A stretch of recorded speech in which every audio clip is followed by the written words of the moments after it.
Galchuma waliin nagaa jarreen viiyoo afaan Oromoo Naayil Saatirraa caqasuuf jirtan.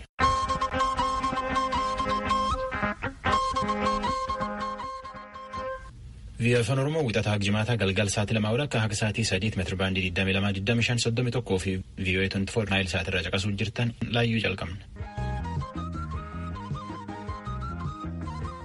Arguyyaa wixata onkololeessee 12 2020 keessa jirra. Ansoraa Laqeeti. Waan argamnu oduun jalqabna jalannee nutti.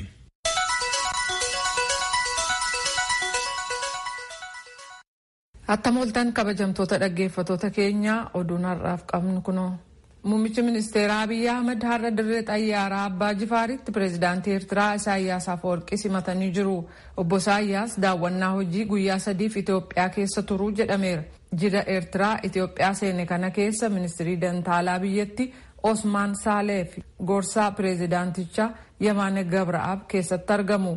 Hoogganoonni lameen dhimmootii walii fi kutaarratti mari'atu jedhamee eegama. Qarshiin Itoophiyaa eega jijjiirame kaasee guyyaa 14 keessatti qofa herregi baankii haaraa banamaniin qarshiin biliyoona 14 galuu bulchaan baankii biyyoolessaa kan Itoophiyaa Dr. Yinnaa Gardasee ibsanii jiru. Kana malees herrega baankii duraan banamanii turan miliyoona 40 caalaan akka jiran isaan kana keessattis erga qarshiin jijjiirame as biliyoona hedduun seenuu dubbatan jechuudhaan Iskindir Fireew gabaaseera. Bulchiisa naannoo Tigraay aanaa raayyaa carcar keessa qonnaan bultoonni jiran weerarri hawaannisaa oomisha jalaa mancaasuusaan jireenyi isaanii balaaf saaxilamuu VOA'f ibsaniiru. Weerarri hawaannisaa kunis to'annaan ala ta'uu dubbatu. Pireezidaantiin bulchiisa naannoo Tigraay Dr. Dabratsiyoon Gabra Mikaa'el weerara hawaannisa kana dura dhaabbachuuf mootummaa federaalaatu danqaa ta'ee jedhu. Kunis hojii xayyaaraan dawaa biifuu haga ammaatti hin jalqabamne sababiinsaas mootummaa federaalaatu gufuu ta'ee jedhaniiru.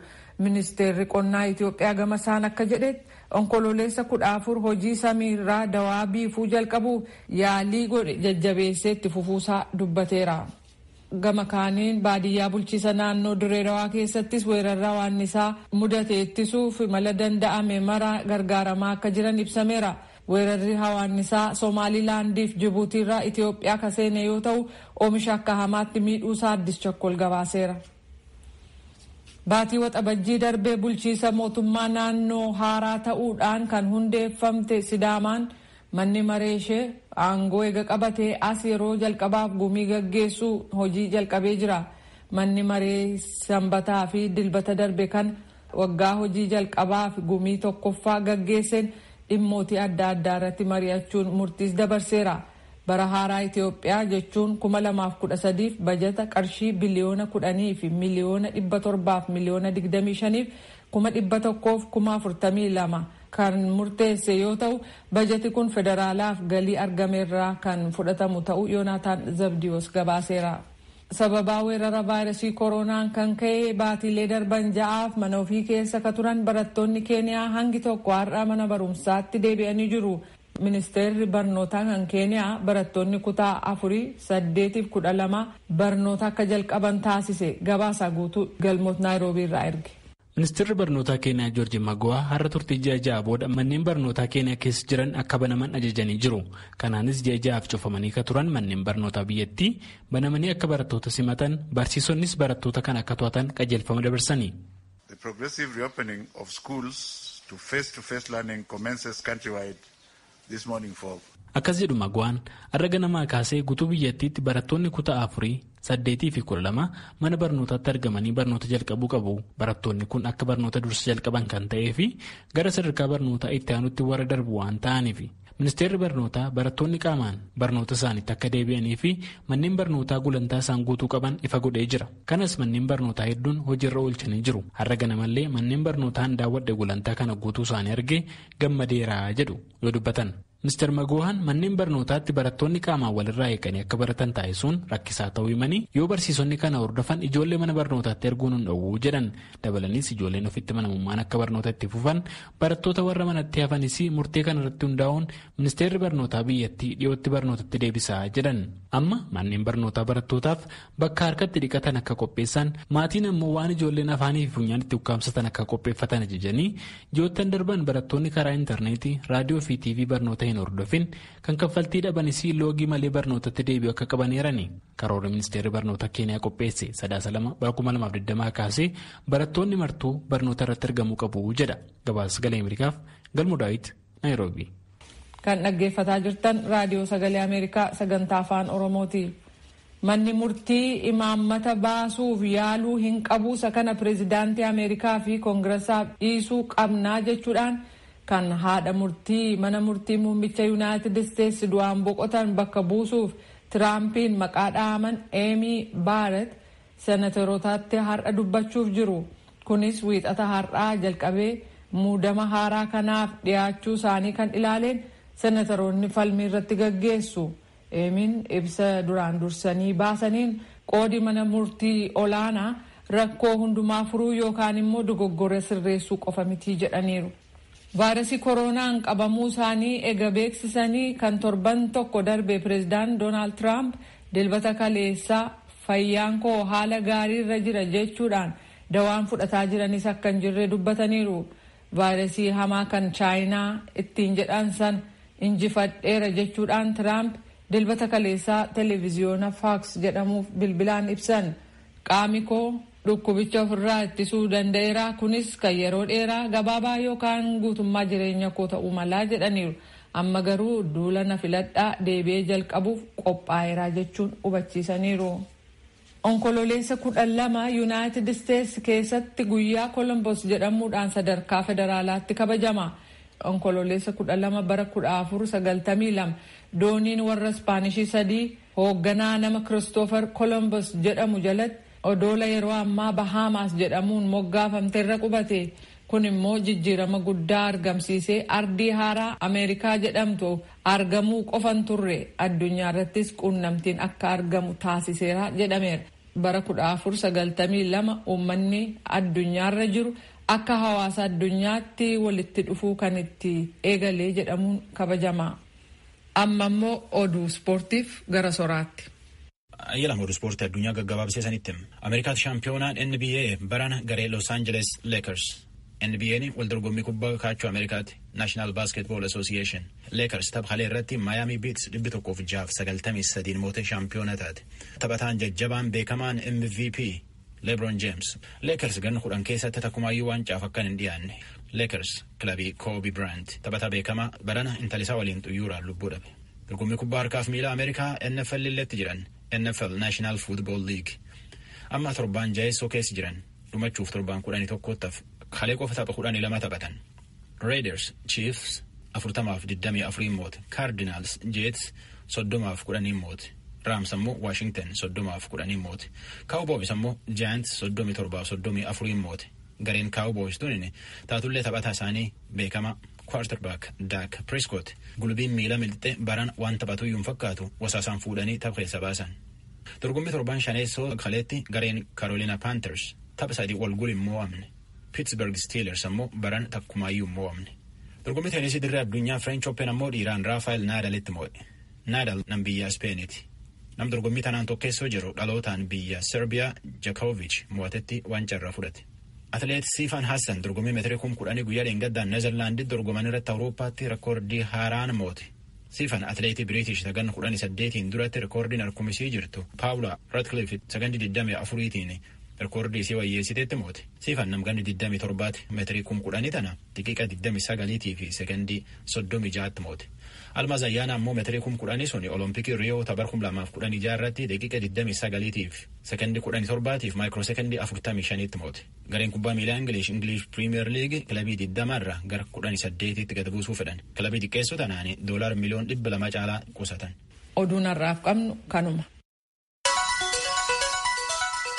Vii'oo afaan Oromoo caqasuu jirtan.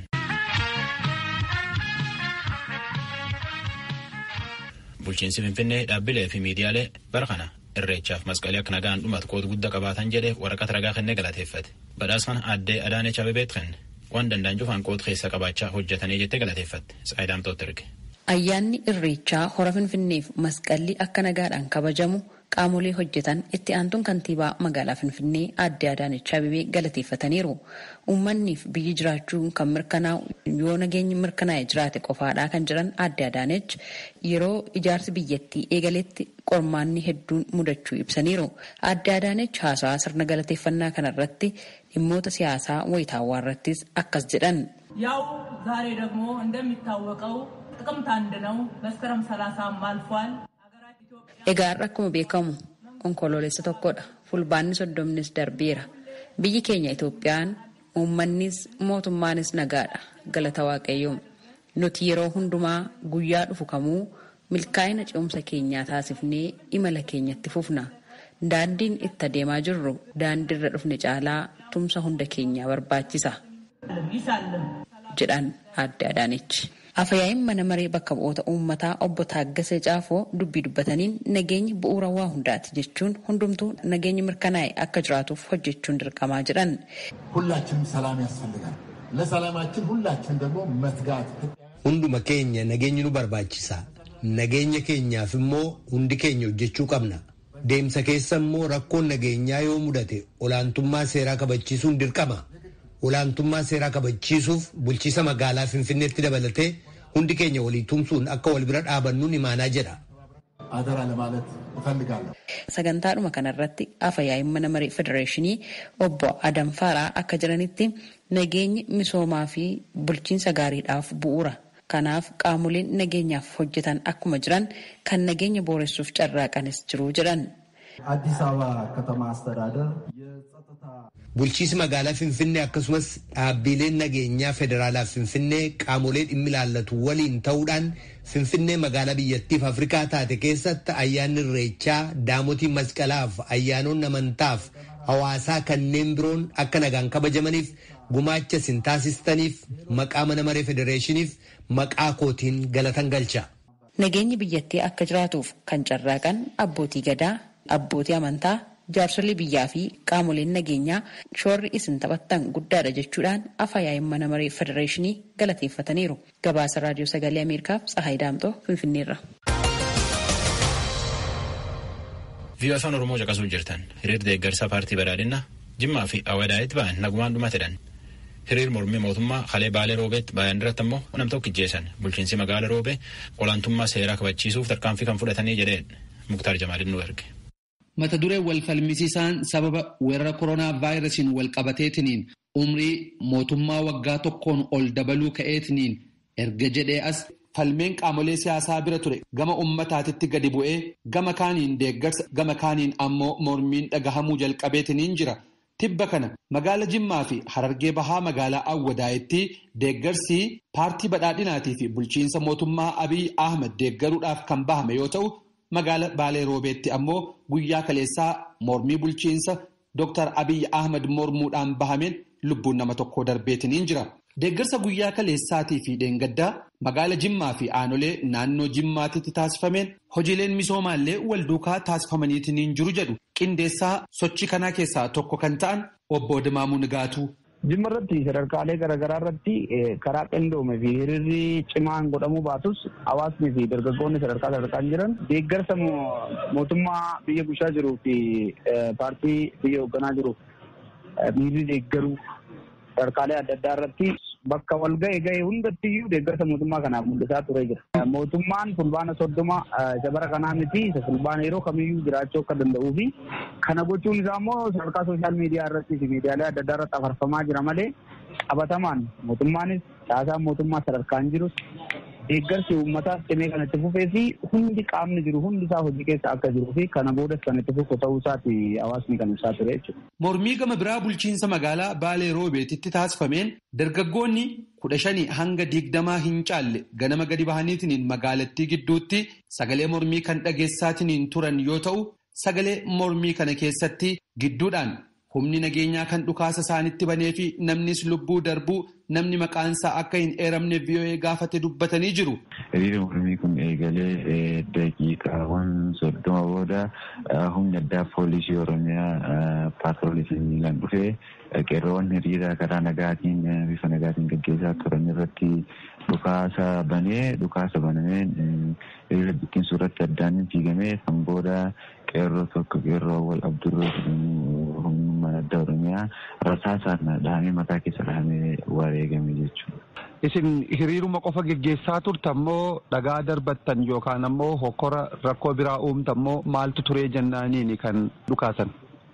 Bifuma nagaatiin sagalee dhageessisaa turreen yeroo san karaa nagaatiin dhamtoonni siyaasaa kennamuuf hiikamanii mootummaan ce'umsaa uummataan hoogganamu nuufaa dhaabatu mootummaan kun fulbaana 30 booda hayyamni isaa yookaan ammoo uummataan beekamtii kan hin qabne waan ta'eef aangoo gad dhiisuu fi dhadhaloolee garaagaraa keessattuu Jawaar Mohaammed Baqqalaa Garbaa fi Raggaasa jedhamtoonni siyaasaa keenya nuufaa hiikaman kan jedhu dhageessisaa turre osoma dhageessisaa jirruuti namni dhagaa harka qabatee hin jiru namni ulee harka qabatee hin jiru namni meeshaa garaagaraa meeshaa garaagaraa qabatee hin jiru harkuma qullaa ture duubaan dhufanii kama dhukaasa banan qofa kan nuti agarre. Nu duubaan dhufanii kama dhukaasa banan qofa bifuma nagaatiin deemaa ture qabeenyi darbatan hin jiru magaalaan ooyituudha hojii osuma dalagatan bifuma nagaatiin osoo dhageessaa turanii dhukaasni qabaname humna waraanaati. Abbaan dargaggeessa lubbuun isaa darbee obbo Abdurroo Mahammad Ali mucaan kiyya silumayyuu dhukkubsataa ture yaalchisuuf karaatti eegaanii ture jedhu. Lukooyiitu dhukkubaan hidhiisun teessee qorsooyitti godhee fi maddaan sun xiqqoo fayyuu dhabnaan kootu qorsooyitti mana yaalaa fi dagakkootti jedhee nagga dhufaa jira. Hedduma sanii waan takka keessan jiru dhukkulaa dhaabatee tuban alaamanii tuban dhaanee jira. Akkasi masjidonni waliin biratte. Warri fooqii gubbaa dalgumara argamaa waan takka waa takka keessan illee hin galle mucaa. Umriin isaa meeqa awwal? Waggaa 18. Mee akkamitti du'e maali wanni argitan gareeffa fudhattanii booda? Mataa kana dha'ee furii hojjumayyaa. Maaliin dhayan? Xiyyeettiidhaan. Waan roobetti ta'ee fi lubbuun dargaggoo Awwal Abdurroo harka qaamolee nageenyaatitti darbuusaa bulchiinsi magaalaa Roobee mirkaneesseetiniin jira. Itti gaafatamaan waajjira bulchiinsaa fi nageenya magaalaa Roobee obbo Habtaamuu Kabbada raadiyoo sagalee Ameerikaatiif akka himanitti namoonni sunniin gareelee hokkora kaasuudhaaf turanii jedhan uummanni illee kan isaan hin deeggarre ta'uu itti dabaluudhaan kaasan obbo Habtaamuun. Mootummaan hin jiru wanni jedhu kun durumarraa odeessu kun hin jira. Achirraa kaanee mootummaan jiraachuu isaa ammoo humni nageenyaa bobbiirra jira olaantummaa seeraa kabachiisudha.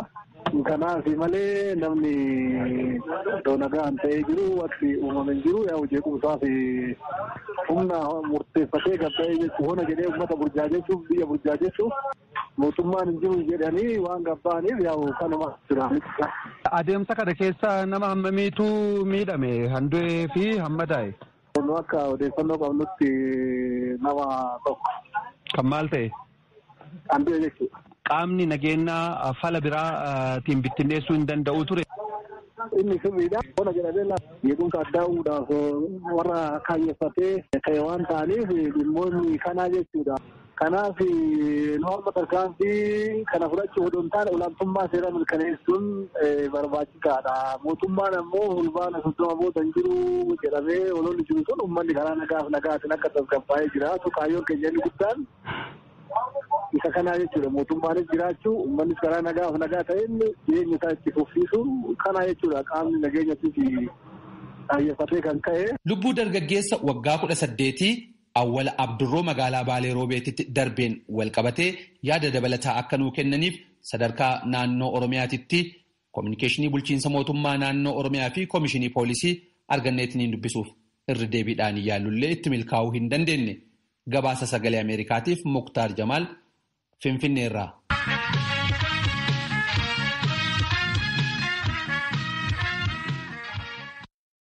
VOA Afaan Oromoo meetirabaandii 22,25,31 ofirraa fi naayil saatirraa caqasuu jirtani gamfaanin ammoo waan amma dabarsuu jirtu ana Ahaaduu Reediyoo FM 94.3 irratti halkan sa'aatii 4 irratti hir'isanii deebi'anii achirraallee caqasuu dandeettan. Addunyaan kalee guyyaa ijoollee dubaraa ulfeeffatte. Guyyaa dhiphuuf bal'inni isaanii irratti mari'atan. Itoophiyaalleen guyyaa kana rakkoo ijoollee dubaraa argattuu fi fala jiru irratti akka yaadachaa ulfeessite. Rakkoolee ijoollee dubaraa argattee jiran keessa akka ijoolleen dubaraa barumsa dansaa hin arganne, barumsaan fuula dansaa hin geenne, maatiif hawaasilleen waan miidhuun jira jedhu. Tan irratti Saayidamtoo namni dubbifte. Guyyaan shamarran idila addunyaa onkoloolessa 11 kabajamu kaleessa sadarkaa addunyaatti kabajamee ooleera. Guyyaa shamarran addunyaa kana ilaalchisuudhaan haalli qabatamaan biyya kana keessatti gama shamarraniitiin mul'atu maal jechuun namoota muraasa haasofsiisneerra. Dr. Fireewoot Jabeessaa Yuunivarsiitii Finfinneetti gargaartuu Piroofeesaraati. Shamarran sirnaan baratanii bakka galma isaanii akka hin geenye rakkooleen isaan quunnaman hedduudha jechuudhaan ibsu. Oromiyaa dhahu kan hojii wal qabatee immoo miidhaaleen adda addaa wantoota irraan ga'a. Ijoolleen dubaraa keessumaayyuu hojii adda addaa irratti bobba'u.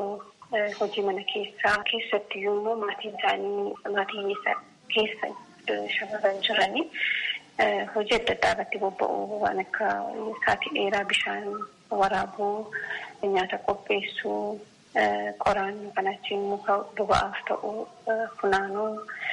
Ijoollee eeguu isaanii guddisuu waan hojiilee adda addaa baay'ee kanarratti hirmaannaa guddaa qabu shamarran.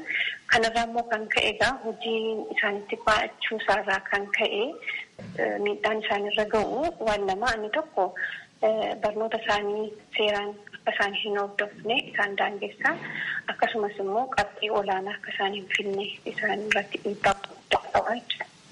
Inni lammaffaan mana barumsaarraa addaan akka kutan illee isaan taasisuu ni danda'a. Maaliif hojii adda addaa irratti yeroo bobba'anii sa'aatii isaanii dheeraa hojii mana keessaa masilaa tarreessaa ture irratti gaafa bobba'anii akkasumas immoo hawaasa keessa ilaalchi shamarran barattee eessa geessi jedhus waan jiruufi inni kun walumatti ida'ameeti barnoota addaan kutanii ba'uuni rakkina olaanaa shamarran irra ga'uudha jechaadha. Barattuu Ayyaantuu Ifreem Yuunivarsiitii Amboorraa namoota dubbisne keessaayi.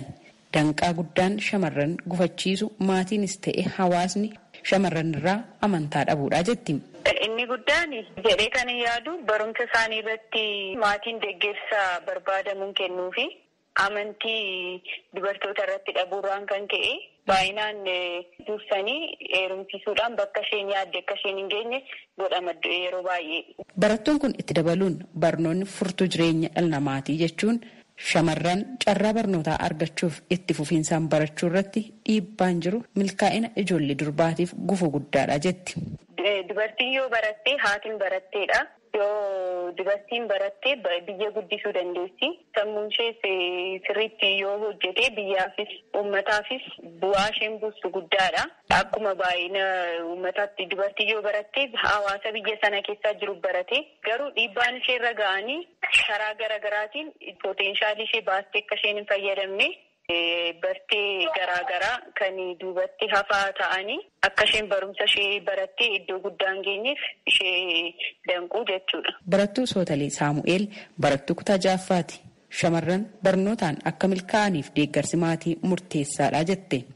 Katamoota Itoophiyaa badaa qarooma keessaa maatiin dubartoonni barachuun isaanirra jiran jedhamuu danda'u. Yookaan mootummaa isaan dhaqanii ganama sa'aatii sadiitti fa'aa hojii mana keessaa hojjechiisuu ni danda'u. Akkas gochuu danda'anii jiranii mana barumsaa immoo gaafa dhaqanii fi wantoota barbaadan fa'aa maatiin isaaniif kennuu dhiisuu danda'u. Mana barumsaa keessatti immoo kutaa keessatti atteenshinii isaaniif kennamuun irra jiru argachuu dhiisuu danda'u.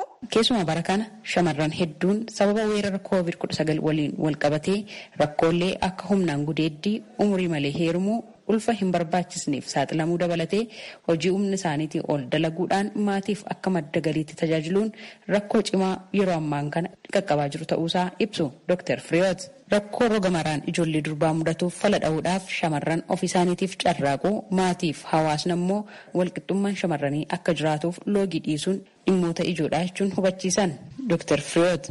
Hawaasni sagalee shamarranii dhaga'u uumamuu qaba.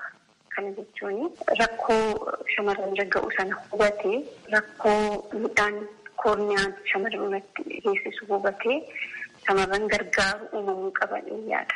Hawaasa keessatti yoo sagaleen shamarranii iddootti dhaga'amu yoo ta'e hawaasni suni guutummaan guutuutti mirga isaaniif falmatan yoo jiraate iddootti mirgi isaanii eegamu yoo jiraate kanaafin hawaasa mirgi isaanii keessatti eegamu yoo jiraate shamarran nuti har'a guddisnu shamarran nuti har'a impaawar goonu shamarran nuti har'a barsiisnu shamarran boru biyya kana bulchuu danda'an biyya kana balaa adda addaa irraatii baraaruu danda'an uummachuu dandeenya jechaadha. Kanaafuu uummanni kanaachiin hawaasni sagalee shamarranii dhaga'u warra dhiiraas qixa dhimma isaan successful hin taane hin jiru jechaadha. Shamarri tokko kallattii kamiiniyyuu yoo milkoofte maatii guutuun milkaa'e jechuudha kan jedhan namoonni yaada isaanii nuuf qoodan maatii irraa eegalee qaamni kamiyyuu shamara cimsuudhaaf tattaafachuu akka qabu waamicha taasisaniiru. Gabaasa raadiyoo sagalee Ameerikaatiif Tsahaay Daamxoo Finfinneerraa.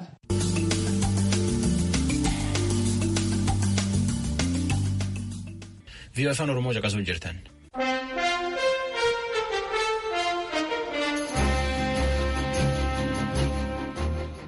Ameerikaa kutaa Saawuz Daakoota quftuma abbootii lafaa warri Indii kaduri keessa jirani Life on Pine Ridge Reservation jedhan keessatti jireenyi akka malee hamaa jireenyi balaa qabu. Ijoollee dhiiraatiif ijoolleen dubara jireenyi addoo qabu hama keessa jiran taatullee gochii lakoota quftum sun keessa jiranii ijoollee lafa dhufanii abdii ta'utti jiran Viktooriyaa Kupchuungitti nu erge tujubeen nutti. Peeshansiif obboleettiin see eejeen Yuunaayitid Isteets keessa hawaasa hiyyeeyyii bakka Paayiriij jedhu kutaa Saawuz Daakotaa keessa jiraatu. Peeshansi umriin ishee waggaa 10 yeroo hedduu maatii ishee waliin waan hin jiraanneef jireenya ishee irraa hedduu firoottan see biratti dabarsite. I mostly go to my grandma's. She took care of me for 2 years. Here you go, you can have the puppy back. Yeroo hedduu gara akkoo koon dhaqa waggaa 2 na gargaarte. Isa dura eessuma kootu na gargaaraa ture inni immoo ni du'e mana barnootaa Red Clover jedhu cinatti awwaalame. Yeroo tokko tokko bakka sana dhaqeen ilaalaa nan gadda waan ta'eef yeroo hedduu hin dhaqu jette. Akaakayyuun Peeshans baatilee hedduudhaaf hojiituun argatin turan. Ho'a ibsaarraa maddu argachuun qaalii waan ta'eef qoraan bobeeffatu. Aniif Peeshans jedhan akaakayyuun see dhaloota arfaffaadha. Peeshans gara akaakayyuu ishee ilaalaa an dubartii laakootaati miti jettee gaafatte. We here the Oglala Lakota band. We got a mean loss of identity here. Nuti asitti baandii Oglaalaa Laakootaa jedhamu qabna. Sababa dirqisiisamuun kabirootti makamneef eenyummaan keenya badee jedhan. Gosi Laakootaa jedhamu gafarsa adamsuun beekama. Dirreewwan sanarra waggoota 1000 lakkaa'amaniif asiif achi deemaa jiraatan. Xumura jaarraa 19ffaatti qabe hanga walakkeessa jaarraa 20ffaatti gosoonni kun jiraattota naannoo waliin akka wal makaniif poolisiin federaalaa Yuunaayitid Isteets isaan dirqisiise. Ijoollee gosoota Laakootaaf gosoota kanneen biroo mana isaaniitii akka ba'an poolisiin dirqisiisee akkasumas sirna aadaa isaanii akka hin geggeeffanneef afaan dhaloota isaanii akka hin dubbanne dhorke. Qonnaa irratti bobba'anii bakka qabatanii jiran akka jiraatan dirqisiifaman. Lammiiwwan Ameerikaa duraanii bakka Riij jedhamu keessa jiraatan kun mirga hanga tokko argataniiru. Garuu hedduun ammayyuu jireenya hamtuu ta'e sana keessa jiraachuu filatu. Bakki Pine Ridge jedhamu kun akkaataan teessuma isaa moggaatti ba'ee kan jiruuf qabeenyaan jirus hagas waan hin taaneef yakki bakka itti heddummaatu. Hojii dhabiinsi 180%. Daawaa sammuu adoochuuf dhugaatiin alkoolii ijoolleen durbaa achi buuteen dhabamuuf humnoonni nagaa eegsisan bakka sanaa dhabamuun qaamuma jireenya isaaniiti. Dubartoonni gosa Laakootaa haalli isaa hamtuu ta'uyyuu egeree isaaniif murteeffataniiru. Walii keenya gargaaruu qabna intalootaaf egeree keenyaafi jedhu. Kanaaf sagantaa Imagine jedhu hundeeffame. Intaloonni keenya ofii isaaniin akka boonan akkamiin qulqullina isaanii akka eeggatan hubachiisuuf gargaara sagantaan kun jedhan. Sagantaan kun dhalattoonni naannoo ijoolleen durbaa ennaa ga'eessota ta'an hawaasa ofii uummachuudhaaf bakka isaan itti torbanitti dhaqanii bashannanan waa'ee rakkoo isaanii mari'ataniif carraa jiru barbaaduuf bakka mijataa uumuuf irratti hojjeta. Keelii Haalmaan daayirektara sagantaa Imagine jedhu kanaati. With the historical oppression that Native American people have experienced here in the U.S., family structures are often broken down. Uummanni dhaloota naannoo kanaa as Yuunaayitid Isteetsi keessatti hacuuccaa seena qabeessirra ga'een caasaan maatii yeroo hedduu ni diigama. Sababaa kanaan dubartoonni ulfaanii manneen barnootaa addaan kutuuf dirqamu. Itti gaafatamni maatis dhiirota caalaa isaan irratti kufaa jedhan. Sagantaan akkasii ijoollee durbaa kan akka peeshansiif abjuun isaanii akka dhugoomuuf gargaara. Qophiin Ameerikaaf uummata ishee kanarraa kanumaa torban qophii biraan hanga walitti deebinutti nagaatti.